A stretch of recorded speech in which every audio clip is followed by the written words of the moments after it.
Thousands of property owners in flood-ravaged northern New South Wales are being reassured their homes will not necessarily be condemned. Key points. NSW Premier Dominic Perrottet says around 2,000 homes need to be rebuilt.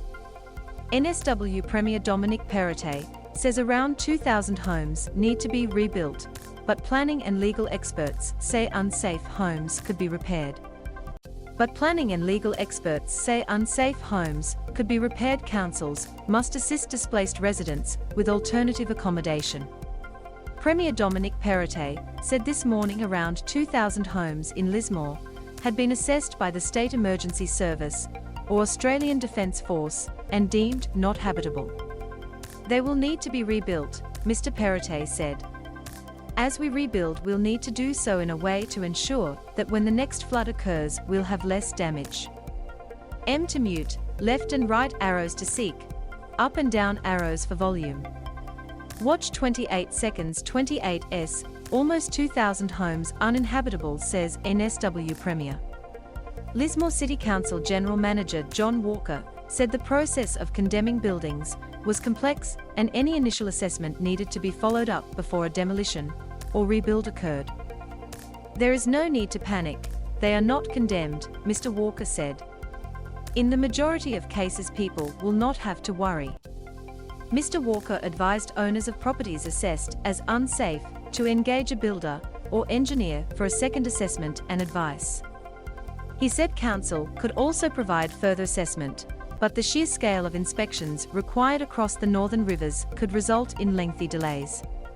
Plea for chance to repair. Val Axtens, 91, escaping floodwaters in her now unsafe home. Laurie Axtens, his mother Val, and brother Chris are among those having difficulty finding mid-term accommodation while they repair their Lismore home.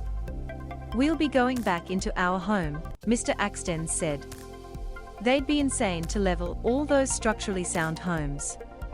Lismore MP Yanel Safin, who also has not been able to return to her flooded home, said she expected every follow-up building assessment would be unique. Some have gone off their stumps, obviously they are unsafe, but some of them can be made livable again, while other people will want them made more flood-resistant, she said. Homelessness risk. Sue Higginson, a Lismore-based environmental lawyer and incoming Greens MLC, said under the Environmental Planning and Assessment Act, Council had the power to issue development control orders, including demolition. Council must issue an order and provide an opportunity for the owner to respond, including fixing the premises, and this requires providing time, Ms. Higginson said. She also said the council must consider whether its orders would result in homelessness, and if so, the resident must be provided with information as to the availability of satisfactory alternative accommodation. Councils generally, outside of disasters, will enter into discussions with owners about what to do to avoid demolition, and demolition orders are a last resort, Ms. Higginson said. We are in new territory, with more than 1,000 homes and buildings to have experienced such substantial damage, and there will be more. A gutted accountant's office in Lismore,